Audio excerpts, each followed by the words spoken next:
Hi, welcome to my YouTube channel. मैं हूं आपकी होस्ट एंड दोस्त ब्लॉगर अनिया देहरादून से स्वागत करती हूं। और कैसे हो आप सब लोग। आजकल आपको मेरी एक ही सिचुएशन मिलेगी। मैं गाड़ी में बैठी हुई हूं और वीडियोस बना रही हूं। थोड़ा सा कहीं आती हूं तो बैठी हुई हूं तो बना रही हूं। और अभी अभी पता है मेरे साथ क्या हुआ। मुझे इतना डर लग गया कि मैं ऐसे यहाँ बैठी हुई हूँ। और बल्कि मैं उस समय मैंने वीडियो शुरू ही किया था बनाना, तो मैं पीछे बैठी हुई थी। और पीछे बैठी तो एकदम से मैंने ग्लासेस इनके कार के शीशे खोले हुए थे और मैं पीछे बैठी हुई थी, आराम से वेट कर रही थी किसी का। और तुरंत मतलब छत पे दो बंदर कूदे, इधर से एक बंदर, और यहाँ इस वॉल पे ना आप देख सकते हो, ये वॉल है, यहाँ पे बंदर आ गया। और सीट पे मेरे खाना रखा हुआ है और वो खिड़की में से ऐसे यूं करके ना उसने जो देखा, मुझे लगा ये गाड़ी में घुस जाएंगे। मैं पीछे की सीट से आके जंप किया, गाड़ी स्टार्ट की, थोड़ा सा आगे किया, सारे शीशे बंद किए। Then I realise, oh my god, सच में बड़ा मतलब। और ये बंदर ऐसी चीज है ना, ये आपको घूरता भी अजीब सा है, ऐसे ऐसे मुंह बना के ना। मेरे को लगा आज तो ये मेरा काम कर जाएगा। और बाकी आप बताइए, मेरे पास कोई बहुत ज्यादा नया ताजा है नहीं, क्या मैं आपको बना के दूं, क्या वीडियोस बनाऊं। और मेरे पास खाना रखा है बहुत सारा, आप लोग भी खाएंगे तो बता दीजिए। और गरम तो नहीं मिलेगा, ठंडा ही ठंडा मिल सकता है। गरम तो हर बंदा गरम तो अच्छे से घर पे ही खा सकता है, तो रोटी सब्जी है। जब मैं खाना खाऊंगी तो जरूर आपके साथ शेयर करूंगी। और अभी 11:05 हो रहे हैं। वैसे मौसम में बहुत ठंडक हो गई है, इवन 6:15 बिल्कुल अंधेरा हो जाता है, लेकिन इस समय जो है अच्छी खासी धूप है। और जिस एरिया में मैं हूँ और जिस एरिया में मैं रहती हूँ, वहाँ के टेम्परेचर में भी काफी फर्क है। यहाँ पर गर्म लगता है मुझे, पता नहीं क्यों। ये है क्लेमेंट टाउन एरिया है, ये आईएसबीटी के पास पड़ता है।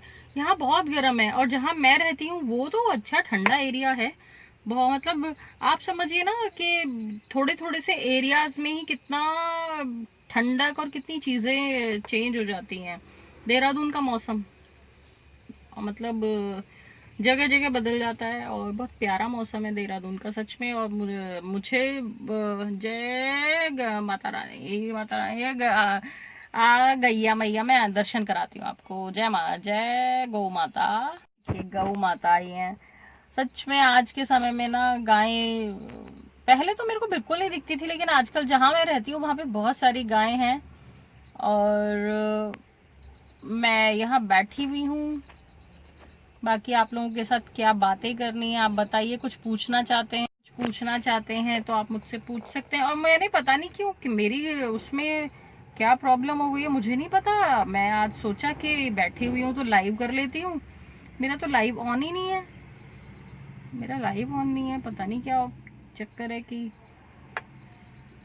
और आजकल तो न्यूज में एक ही चीज चल रही है, और बड़ा सेंसिटिव सा टॉपिक है, उस पर बात करना बनता है या नहीं मुझे नहीं पता। लेकिन हाँ, मैं एक चीज जरूर कहना चाहूंगी, जरूर कहना चाहूंगी कि कुछ लोग, मैं बात कर रही हूँ हाथरस कांड की, जहाँ पे एक बेचारी दूसरी निर्भया तैयार हो गई। क्या कर सकते हैं, इस देश का ना कुछ हो नहीं सकता। मतलब मैं नहीं समझती कोई भी व्यक्ति लड़की होने पर दुख मनाता है।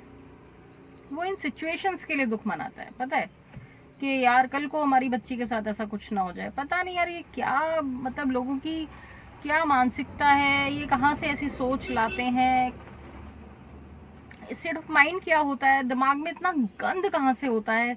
ये इस गंद को कहाँ आप कैसे, मतलब कैसे करते हो आप किसी के साथ ऐसा, कैसे करते यार। इस चीज के लिए ना मतलब उलझन होती है कि यार किसी के साथ कोई ऐसे कैसे करता है यार। मतलब उस समय उनके दिमाग में क्या चलता है, इतना गंद दिमाग में लाते कहाँ से हैं, पता नहीं यार। जो भी हुआ, अब इससे बुरा क्या होगा किसी के साथ यार, जो हुआ उस बच्ची के साथ। मैं यहाँ किस सिचुएशन में हुआ, क्यों हुआ, मैं उस पे बात नहीं कर रही हूँ। मैं उस पे कहना चाह रही हूँ कि इस चीज को बहुत लोग दलित की बेटी करके ना, ये जो कास्ट वाली चीज उठा रहे हैं, यार ये नहीं है। वो दलित की बेटी है या किसी और की बेटी होती, उतना ही दर्द जितना इस दलित की बेटी को मिला होगा, किसी और की बेटी होती उसको भी उतना ही मिलता। आप ना यहाँ पे, मतलब मैं यहाँ पर्टिकुलर सबको नहीं कह रही हूँ, कुछ लोगों को कह रही हूँ, कुछ पार्टीज ऐसा कर रही हैं। मैं डिबेट भी देखी मैंने एक दो, और सच बताऊं तो एक यूट्यूबर है, और वो तो बहुत बड़ी यूट्यूबर हैं। आई थिंक उनके अभी अभी 1 लाख सब्सक्राइबर्स हुए हैं। नाम नहीं लूंगी, जो समझ सकते हैं समझ जाएं। और मैं उनकी वीडियोस देखती हूँ, पर्सनली मैं उनको पसंद करती हूँ, अच्छी है, बहुत नेचुरल से वीडियोस बनाती हैं, अच्छा करती हैं काम। बट मुझे दुख हुआ, उन्होंने भी इस चीज को बोला है, अपने कम्युनिटी पे डाला है कि उसके साथ ऐसा हुआ, दलित की बेटी। यार कास्ट पे मत जाओ, किसी चीज को ना ऐसे तूल मत पकड़वाओ। दलित की बेटी भी बेटी ही है, और जो हुआ वो किसी और के साथ होता वो भी उतना ही बुरा, उतना ही शर्मनाक होता। हमें बात कास्ट पे नहीं करनी है, हमें बात करनी है ये क्यों हुआ। और अब तो जैसा कि पता है जांच सीबीआई को दे दी गई है, तो बस अच्छी चीजें आए, उस बच्ची को इंसाफ मिले। यार पता है किसी के साथ ये होता है, आप तो इमेजिन भी नहीं कर सकते। एज अ लेडी मैं अगर बात करूं, मेरी भी एक बेटी है, यार सोच के घबराहट हो जाती है। कैसे कोई बच्ची ऐसे दर्द को झेलती है, पता नहीं यार। किस देश से आते हैं ये लोग, कहाँ किस दुनिया में रहते हैं, इतना गंद लेके, इतनी गंदी मानसिकता रह के। इनको वो दर्द नहीं दिखाई देता, ये वो जो पता नहीं यार। मेरे को ना सच बताऊं, मेरे को ये समझ भी नहीं आ रहा मैं क्या वर्ड्स यूज करूं। कुछ गलत हो जाए तो प्लीज माफ भी कर देना, बट उलझन हो रही है, बहुत उलझन हो रही है यार। क्या गंद है, बहुत गंद है। ऐसे कैसे पढ़ेगी बेटी, और कैसे बचेगी बेटी, कैसे? ऐसे थोड़ी बचेगी, ना ऐसे पढ़ेगी ना बचेगी। पार्टीज पे बात आ जाती है, बीजेपी कुछ नहीं कर रही, वो कर रही है, वो कर रही। अरे यार